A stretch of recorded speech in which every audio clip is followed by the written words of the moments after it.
شاعر کہتا ہے جھکتا پہ آئے عرش بھی فرش بلے، جھکتا پہ آئے عرش بھی فرش بلے، رکھن کون غریباں دی لج آیا، رکھن کون غریباں دی لج آیا، ایسا کرم کریم کمال کیتا جرا گیا خالی تے رج رج آیا، صدیاں بعد بھی ناصر ایتھے انج لگدا ہے جویں سونا زمانے تے اج آیا، صدیاں بعد بھی ناصر ایتھے انج لگدا ہے جویں سونا زمانے تے اج آیا۔ تو اسی نعمت عظما کی بات کر رہا ہوں کہ جس نعمت کے صدقے اعلیٰ حضرت بریلی کے تاجدار کا قلم وجد میں آتا ہے، آپ فرماتے ہیں زمین و زمان تمہارے لیے بنے دو جہاں، تمہارے لیے ہم آئے یہاں، تمہارے لیے اٹھیں گے وہاں، تمہارے لیے دہن میں زباں، تمہارے لیے تو پھر مجھے کہنے دیجئے اسی نعمت کے صدقے زمین و زماں ہے، اسی نعمت کے صدقے عرفہ ہے، اسی نعمت کے صدقے دہن میں زباں ہے، اسی نعمت کے صدقے ساکنان دہر ہے، اسی نعمت کے صدقے دھرتی کی ہریالی ہے، اسی نعمت کے صدقے شفق کی لالی ہے، اسی نعمت کے صدقے کل کائنات ہے۔ اگر یہ نعمت نہ ہو، شاعر کہتا ہے نائے چند تارے شب و روز ہندے، نائے چند تارے شب و روز ہندے، نائے ہندے نظارے نائے ملدی کسے نو زندگانی، نائے آب و دل نائے دانا پانی، نہ عرشی نہ فرشی نہ خاکی نہ نوری، زمانے تے کچھ بھی نہ ہندہ ظہوری، نہ حیاتی مماتی نہ حیاتی مماتی، نہ مویا نہ زندہ، نہ جن و بشر نہ کوئی پرندہ، ارے کسے شہدہ بھی تے سایہ نہ ہندہ جے رب نے محمد بنایا نہ ہندہ، کسے شہدہ بھی تے سایہ نہ ہندہ جے رب نے محمد صلی اللہ علیہ وسلم بنایا نہ ہندہ۔ تو آئیے بلا تاخیر میں تقریر کے لیے دعوت دیتا ہوں، میری مراد محمد عباس صدیقی صاحب جو کہ آئیں آ کر حضور کی باتوں سے ہمارے دلوں کو منور فرمائیں۔ ذرا زوردار نعرہ بلند کیجیے، نعرہ تکبیر، نعرہ رسالت، درودان دی ڈالی، درودان دی ڈالی پچوندہ ریا کر، آقا دیاں محفلاں سجوندہ ریا کر، جرا حضور دا عاشقے بس وہ بولے گا اور کوئی نہ بولے، درودان دی ڈالی پچوندہ ریا کر، آقا دیاں محفلاں سجوندہ ریا کر، جے منکر نہ مننے ساجد نعرہ رسالت لوندہ ریا کر۔ ذرا دونوں ہاتھوں کو بلند کریں اور نعرہ بلند کیجئے، نعرہ رسالت، نعرہ حیدری، عظمت و شان مصطفیٰ محمد عباس صدیقی صاحب۔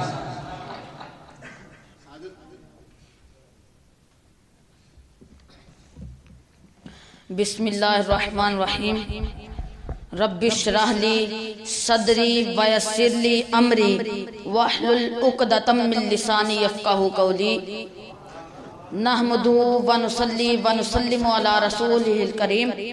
اما بعد فاعوذ باللہ من الشیطان الرجیم، بسم اللہ الرحمن الرحیم۔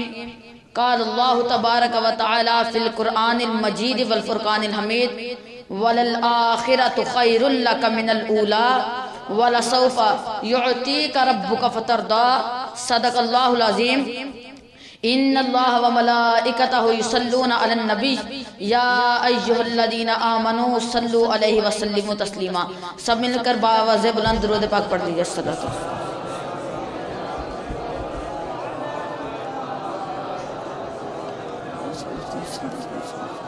صلاۃ والسلام علیکہ یا نبی اللہ وعلی آلہ وصحبہ یا نور اللہ۔ اللہ جل جلالہ و اما نبالہ و اعظم شانہ کی حمد و ثنا کے بعد درود لمحدود نبی مکرم شفیع معظم شہنشاہ لامکان سید الانس والجاں شب اسرا کے دلہا مالک ہر دو سرا جناب احمد مجتبی محمد مصطفیٰ صلی اللہ علیہ وسلم کی بارگاہ میں ہدیہ درود پیش کرنے کے بعد نہایت واجب الاحترام سامعین گرامی قدر جس عنوان پر آج مجھے لب کشائی کرنے کا موقع ملا ہے وہ ہے شفاعت مصطفیٰ۔ میں نے آپ کے سامنے قرآن مجید فرقان حمید کی 2 آیت کریمہ تلاوت کی، جس میں اللہ خالق کائنات جل وعلا نے ارشاد فرمایا وَلَلْآخِرَةُ خَيْرٌ لَكَ مِنَ الْأُولَىٰ، اے محبوب آپ کی ہر آنے والی گھڑی پچھلی گھڑی سے بہتر ہوگی۔ علماء اکرام نے اس کا ایک اور معنی بیان فرمایا ہے کہ اے محبوب آپ کی آخرت آپ کی دنیا سے بہتر ہوگی۔ ایک ہے حضور کی دنیا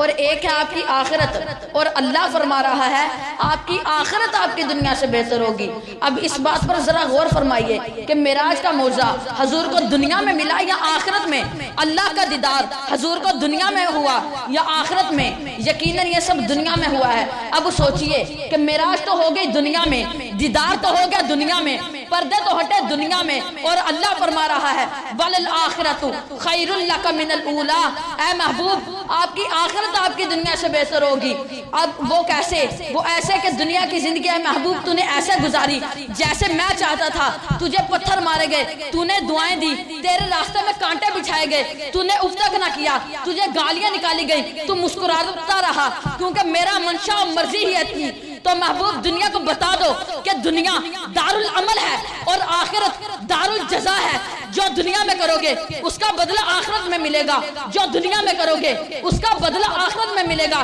اسی لیے میں فرما رہا ہوں وَلَلْآخِرَةُ خَيْرٌ لَكَ مِنَ الْأُولَىٰ، آپ کی آخرت آپ کی دنیا سے بہتر ہوگی۔ وہ کیسے؟ وہ ایسے کہ دنیا کی زندگی تو نے ایسے گزاری جیسے میں چاہتا تھا، اب مجھے تیرا رب ہونے کی قسم آخرت ایسے گزرے گی جیسے محبوب تو چاہے گا۔ اس سے اگلی آیت میں فرمایا وَلَسَوْفَ يُعْطِيكَ رَبُّكَ فَتَرْضَىٰ،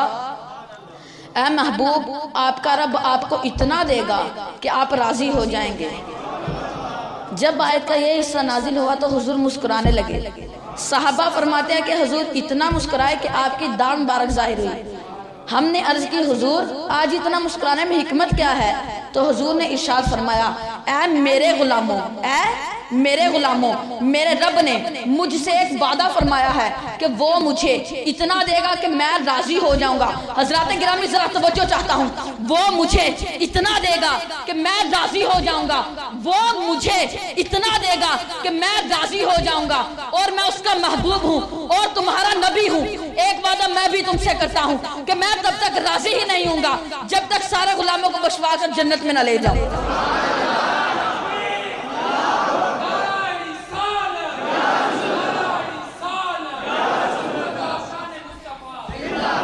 اعلیٰ حضرت امام اہل سنت کا قلم وجد میں آیا اور وہ لکھتے ہیں پیش حق مژدہ شفاعت کا سناتے جائیں گے،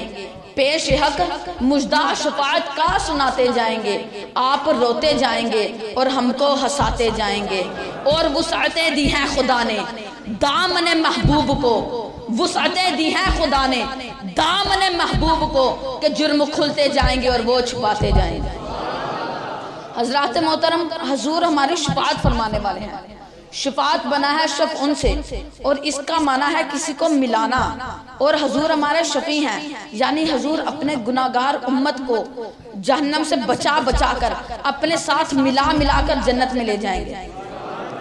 امام احمد بن حنبل اپنے مسند میں لکھتے ہیں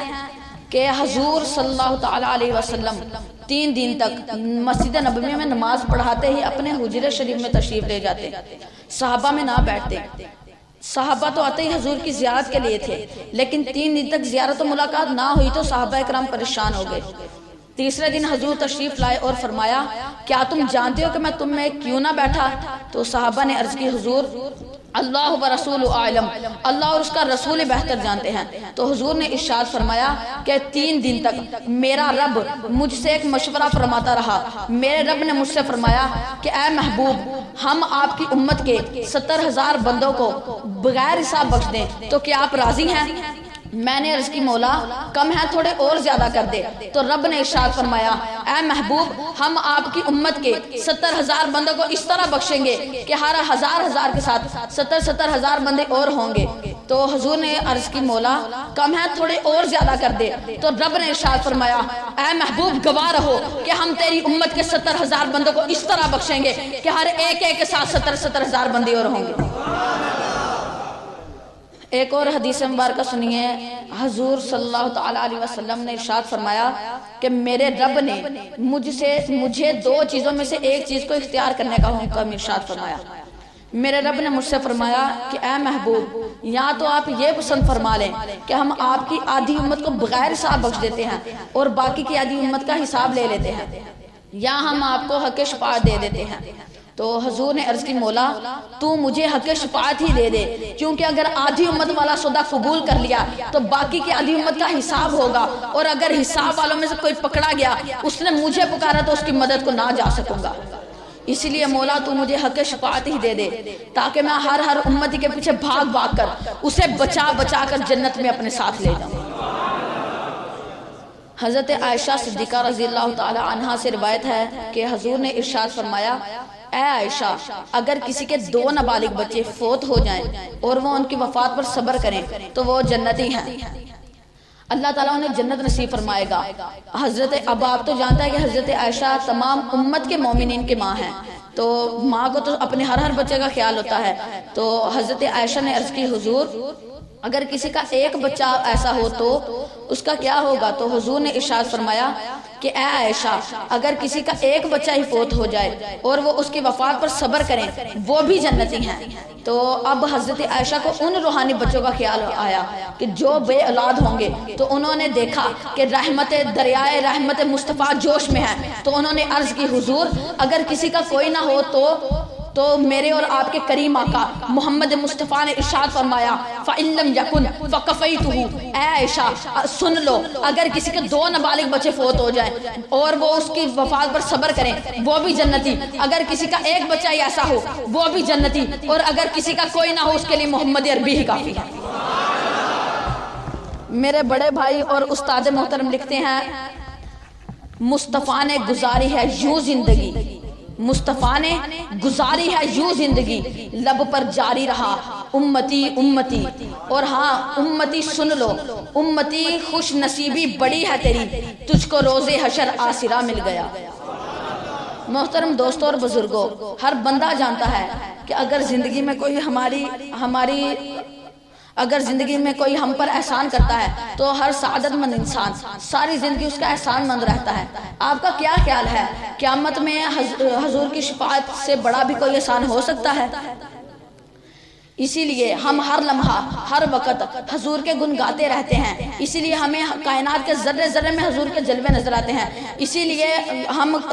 ہمیں کائنات کے ذرے ذرے میں حضور کے جلوے نظر آتے ہیں۔ وہ اور لوگ ہیں جنہیں قرآن پاک میں بھی حضور کے جلوے نظر نہیں آتے۔ یہ ادارہ صراط القرآن کا فیضان ہے، یہ نور مسجد کی نسبت ہے کہ ہمیں چھوٹی چھوٹی عمروں میں ہی قاعدے میں بھی حضور کے جلوے نظر آتے ہیں۔ اسی لیے ہم کہتے ہیں الف سے پوچھو وہ ایمان کائنات ہیں، بے سے پوچھو وہ بقائے کائنات ہیں، تے سے پوچھو وہ تنویر کائنات ہیں، اور سے پوچھو وہ ثنائے کائنات ہیں، جیم سے پوچھو وہ جانے کائنات ہیں، ہے سے پوچھو وہ حسن کائنات ہیں، خے سے پوچھو وہ خیال کائنات ہیں، دال سے پوچھو وہ دلیل کائنات ہیں، زال سے پوچھو وہ ذکی کائنات ہیں، جے سے پوچھو وہ رخ کائنات ہیں، زے سے پوچھو وہ زینت کائنات ہیں، سین سے پوچھو وہ سلطان کائنات ہیں، شین سے پوچھو وہ شہنشاہ کائنات ہیں، صاد سے پوچھو وہ صدر کائنات ہیں، ذات سے پوچھو وہ ضیاء کائنات ہیں، توئیں سے پوچھو وہ طہور کائنات ہیں، زوئیں سے پوچھو وہ ظہور کائنات ہیں،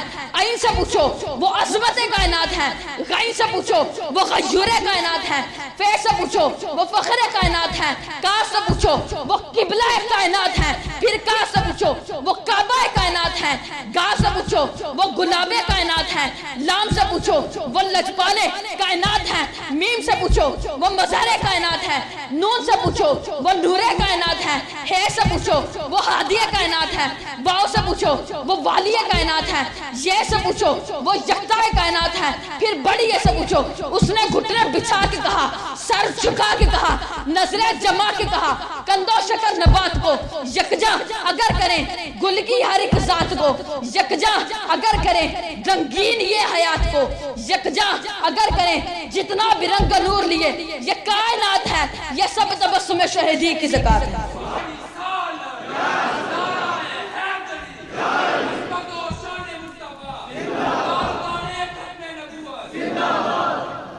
حضرت ابراہیم خلیل اللہ نے کہا تھا فمن تبعنی فانہ منی ومن عصانی فانک غفور رحیم،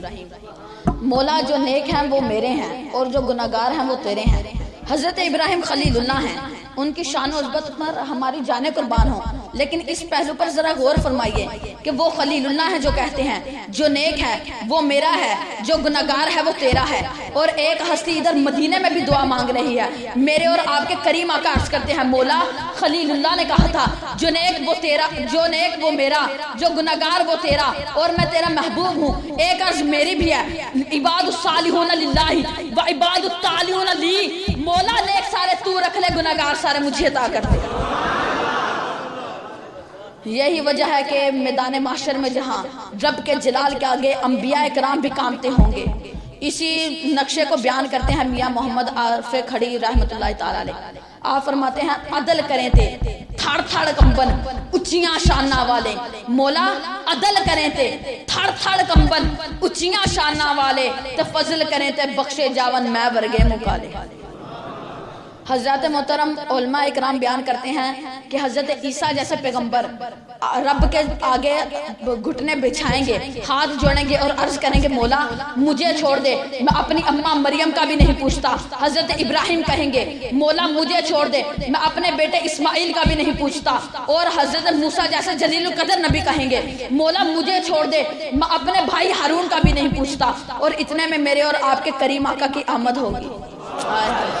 ایک آمد حضور کی دنیا میں بھی ہوئی ہے جس کے ہم جشن منا رہے ہیں، اور ایک آمد حضور کی آخرت میں ہوگی۔ تو حضور آئیں گے اور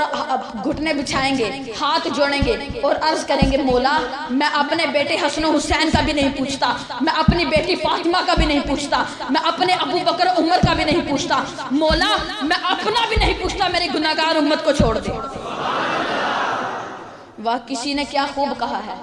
لگیاں دی لج نبھانی، لگیاں دی لج نبھانی، سرکار جان دینے کنڈے تے بیڑی جانی، سرکار جان دینے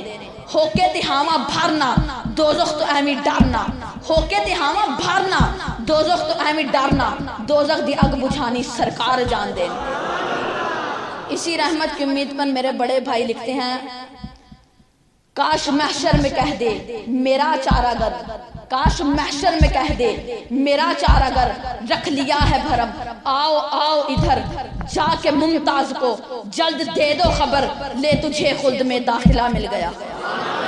خالق کائنات جل وعلا کی بارگاہ میں دعا ہے کہ اس ادارہ صراط القرآن اور نور مسیح کے فیضان کو پوری دنیا میں عام فرمائے، اور دنیا و آخرت میں ہمیں حضور کی نگاہ کرم میں رکھے، اور میدان محشر میں بے حساب مغفرت فرمائے، آمین۔ وما علینا الا البلاغ۔